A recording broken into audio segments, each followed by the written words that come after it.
पिछली बार जो सिखाया था आई होप वो सब आपने रिवाइज किया था. Now we have not at all. अरे नहीं नहीं बिल्कुल भी नहीं. आप क्यों परेशान हुए? नॉट एट ऑल, बिल्कुल भी नहीं. मैं तो बिल्कुल परेशान नहीं हुई, राइट? तो हमारे पास यहाँ पे इसका Hindi translation and we have another example sentence. Did it bother you? क्या आपको कोई परेशानी हुई? नॉट एट ऑल, बिल्कुल भी नहीं. तो जब भी आप किसी से अगली बार पूछना चाहते हैं कि क्या इससे आपको परेशानी हुई, क्या मेरी वजह से आपको परेशानी हुई, did I bother you, did it bother you, did she bother you, so इस तरह से आप पूछ सकते हैं और सामने वाले को भी सिखा दीजिएगा कि जवाब में यही कहना है, नॉट एट ऑल. बताने मत लग जाइएगा कि क्या परेशानी हुई. नहीं, एक्चुअली बता सकते हैं, but I don't like people who complain. I complain all the time and I think it's very human to complain. I'm just kidding. Anyway, speak ill of. Some people ace the game of speaking ill of everybody. कुछ लोग दुनिया में ऐसे होते हैं जो कि निरर्थक और बिना किसी कारण के लोगों के बारे में बुरा बोल सकते हैं. कोई ज़्यादा हंसता है उसके बारे में बुरा बोल दो, कोई ज़्यादा रोता है उसके बारे में बुरा बोल दो, कोई चुप रहता है उसकी भी बुराई कर दो, कोई ज़्यादा ही खुश रहता है उसकी बुराई कर दो.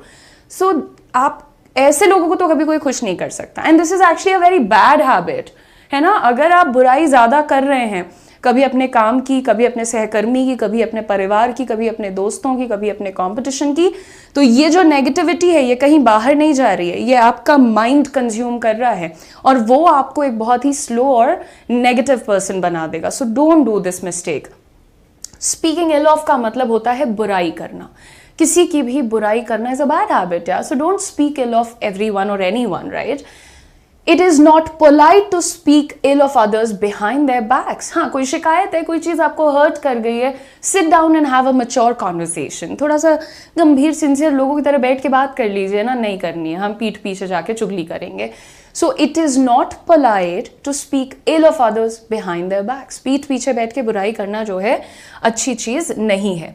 नेक्स्ट फ्रेज है लर्न द हार्ड वे. बच्चे को आप कहते रहेंगे बेटा कप गर्म है नहीं छुओ, कप गर्म है नहीं छुओ.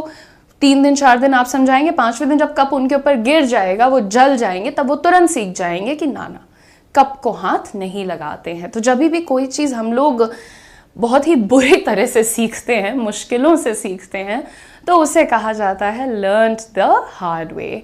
एंड जनरली कहा गया है कि या तो खुद सुधर जाओ, नहीं तो जब जिंदगी सुधारती है ना तो बहुत दुख होता है इंसानों को, है ना? सो मुश्किलों से सीखना is actually a very very tough thing guys. Now remember he never listened to advice. कभी सलाह को नहीं सुनता था and always had to learn the hard way. और हमेशा ही उसे क्या करना पड़ता था? मुश्किलों से सीखना पड़ता था फिर. सो ऐसा बंदा बनने की कोशिश भी मत करिए भाई, काफी पेनफुल हो जाएगा. नहीं, एनी मोर, वही जैसे हमने आपको सिखाया था ना, एनी लॉन्गर, अब और नहीं, बिल्कुल उसी का भाई है एनी मोर.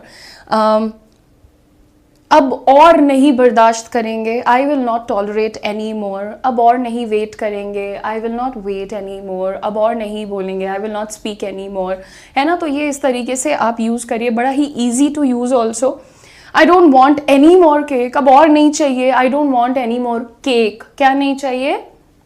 केक नहीं चाहिए. So I don't want any more cake. The next phrase is as if, जैसे कि, है ना? तो कई बार ऐसा होता है कि अरे वो ऐसे बिहेव कर रही थी जैसे कि मेरी बॉस हो. She was behaving as if she were my boss. देखो एज इफ के बाद ना हमेशा पास्ट और प्लूरल का वर्ब लगाना.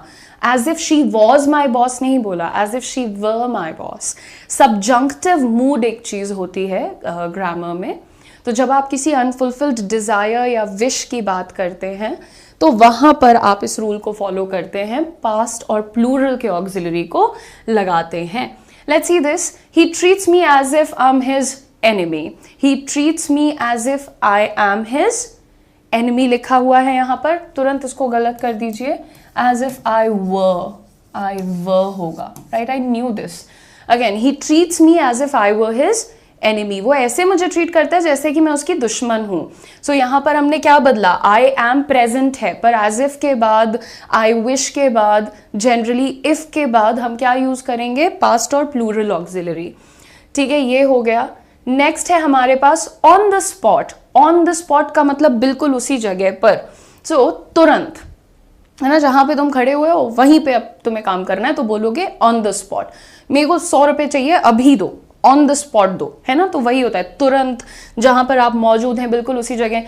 The manager made a decision on the spot, जहां पर वो लोग थे वहीं पर एक निर्णय ले लिया मैनेजर भाई साहब ने। सो जो तुरंत, उसी जगह पर, उसी समय पर, ये एक्सप्रेशन जब आपको देना है इंग्लिश में तो आप यूज कर सकते हैं अपना फ्रेज ऑन द स्पॉट।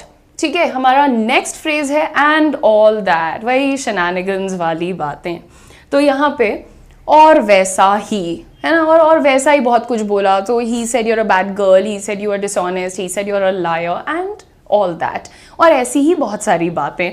तो जब हम ये कहने जाते हैं और ऐसे ही ब्ला ब्ला, है ना, उसके लिए आप ऑल दैट यूज करते हैं कई बार। Again a little informal, she likes reading, writing and all that, वही अच्छे बच्चों वाली उसकी हैबिट्स हैं। She likes reading, writing, singing, dancing. मुझे तो सिंगिंग और डांसिंग का कितना शौक है, राइट? किसी को याद आया ये रेफरेंस तो भूल जाइएगा क्योंकि क्लास चल रही है ना। Anyway, so and all that का मतलब और ऐसी ही बाकी चीजें हैं। So reading, writing, painting, cooking, cleaning, ये सब एक प्रकार की अच्छे बच्चों की हैबिट्स हैं। सो ऐसी एक जैसी बातें करने के लिए टेक टाइम। इस बार मैं नंबर भूल गई हूँ कि कितने फ्रेजेस मैं आपको बता चुकी हूँ, so I am just going on and on. Anyway, take time, थोड़ा वक्त ले लो, ठीक है, समय ले लो। अगर मुझे ये कहना है यार मैं थोड़ा सा वक्त लूंगी, अभी मैं तुरंत कोई निर्णय नहीं ले सकती, I will take some time and get back to you, यानी पहले मैं थोड़ा वक्त लूंगी, सोचूंगी और फिर वापस आऊंगी, तब आपको बताऊंगी। या फिर कई बार हम सामने वाले को कहते हैं यार मेरे पास तुम्हारे लिए एक जॉब ऑफर है, अच्छी सैलरी है, ये वो, पर काम तुम्हें लगभग 14-15 घंटे करना पड़ेगा। तो सामने वाला खुश हो जाता है अच्छी सैलरी से, उनको कहते हैं हाँ हाँ बिल्कुल। फिर आप क्या कहते हैं, नहीं नहीं, टेक टाइम, थोड़ा सा सोच लो, थोड़ा समय ले लो और फिर बताना कि करना है या नहीं। क्योंकि एक बार अगर लालच में कोई इंसान हाँ कहता है तो उसमें कमिटमेंट की कमी होती है। If there is greed involved somewhere, there is always commitment that's lacking. So आप वादा नहीं ले सकते ऐसे लोगों से, right? Learning a new language takes time and dedication. जितने भी मेरे दोस्त यहाँ पर आते हैं उन्हें लगता है कि जब मैम हमें फ्रेजेस सिखा देंगी 1000 और उसके बाद हम बिल्कुल फर्राटेदार अंग्रेजी बोलने लगेंगे, which is a myth.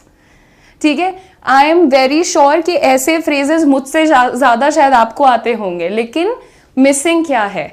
Confidence की कमी है, प्रैक्टिस की कमी है, प्रोनाउंसिएशन की कमी है, फ्लुएंसी की कमी है, और आइडियाज, क्रिएटिविटी, सोच के अपनी बातों को घुमाने की कमी है, इन्फ्लुएंस जनरेट करने की कमी है। और ये सारी चीजें आपके बैच में मैं आप लोगों के लिए लेकर के आई हूं। सो आप डिले मत करिए। मैंने आपको बैच इस क्लास की बिगिनिंग में बताया था कि आपका बैच आपको लोएस्ट प्राइसेस पे मिल रहा है, और बैच का लिंक हमने कहाँ पर लगा दिया है? आपके चैट बॉक्स में। It is pinned, right? सबसे टॉप पे एक लिंक पिन किया है, उस पर क्लिक करिए और वहीं पर कोड लिखा है, उसे अप्लाई करिए और आपको मिल जाएगा मैक्सिमम डिस्काउंट। तो अब डिले मत करिए और हम शुरू कर देंगे आपके बैच को बहुत जल्द से। So all the best and I hope to see you in the paid class. I hope we have one more phrase, all in all, which this is like my pretty kind of favorite one. तो जब भी मुझे बोलना होता है all in all it was a good experience. Overall देखा जाए, all in all देखा जाए तो ये जो overall और all in all हैं काफ़ी एक जैसे होते हैं। तो जैसे हम लोग बोलते हैं कि यार खाना भी अच्छा था, लोकेशन भी अच्छी थी, क्राउड भी अच्छा था, तो फिर हम क्या कहते हैं? All in all it was a good experience. Overall देखा जाए, पूरी तरह से देखा जाए तो बढ़िया एक्सपीरियंस था। नेक्स्ट देखते हैं, all in all it was a successful event. Chief guest भी टाइम पे आ गए थे, अवार्ड शो भी हो गया था, परफॉर्मेंसेस भी अच्छी थी और लोग खुश भी थे। तो ओवरऑल क्या हुआ? It was a successful event. So overall and all in all को आप एक तरह से यूज कर सकते हैं। अगर तुम लोगों को अपनी पर्सनालिटी स्ट्रांग बनानी है, कॉन्फिडेंट बनना है, शानदार टाइप का बनना है, तो मुझे लगता है कि तुम लोग को ये बैच जरूर एक्सप्लोर कर लेना चाहिए, क्योंकि इसमें दो चीजों पे तो हम पुरजोर काम करते हैं दोस्तों। स्पीक स्मार्ट 2 नाम है हमारे इस लाइव बैच का, जो कि अड्डा 24/7 और स्टडी IQ दोनों पर अवेलेबल है। 60 क्लासेस आपको मिलती हैं। हम आपके कम्युनिकेशन स्किल्स पर काम करते हैं, आपके कॉन्फिडेंस, आपके स्टाइल, आपके प्रोनाउंसिएशन, फ्लुएंसी, हर चीज पर हम ध्यान से काम करते हैं। आपको प्रैक्टिस करने के लिए काउंसलर, आपके टीममेट्स, बैचमेट्स सब प्रोवाइड करते हैं। एक्स्ट्रा सेशन देते हैं ताकि आप रेज्यूमे बिल्डिंग सीख पाइए कि रेज्यूमे कैसे बनाते हैं, एटसेट्रा। सो सभी लोग प्लीज कोशिश करिए कि आज ही एनरोल कर लीजिए, ताकि इसकी 2 क्लासेस अभी तक हुई हैं और तीसरी क्लास आप मेरे साथ लाइव देख पाएंगे। एक बहुत जरूरी सूचना है, अड्डा 24/7 और स्टडी IQ दोनों जगह पर आप लोगों को सेल शुरू हो चुका है, आप लोगों की सेल स्टार्ट हो चुकी है। स्टडी IQ पे कोड है UM लाइव और अड्डा 24/7 पे कोड है Y169। पहले ये बैच करीब 1000 समथिंग रुपीज का था, बट अभी इसका प्राइस हमने कम करके 899 रुपीज कर दिया है। 60 क्लासेस वो भी लाइव जूम पे आपको मिलती हैं, तो डोंट मिस दिस अपॉर्चुनिटी। जल्दी से जाइए, एनरोल कराइए and begin your journey of becoming the best version of you. आपकी पर्सनालिटी कैसी है, आप अपने अपीयरेंस पे कितना काम करते हैं, आप बात कैसे करते हैं, ही डिसाइड करता है कि लोगों पे आपका क्या इंप्रेशन पड़ता है। So if you want to achieve that good impression और leave that good impression on people, then please go ahead enrol in the batch. इसका लिंक हमने चैट बॉक्स में लगा दिया है, वीडियो के डिस्क्रिप्शन में भी हमने इसको लगा दिया है, तो क्लिक करके कोड यूज करिए। डिस्काउंट सेल शुरू हो गई है मंथ एंड, तो आपको मैक्सिमम डिस्काउंट भी मिलेगा। जल्दी जल्दी जाइए, एनरोल कराइए। All the best, see you later. नमस्ते, बाय बाय।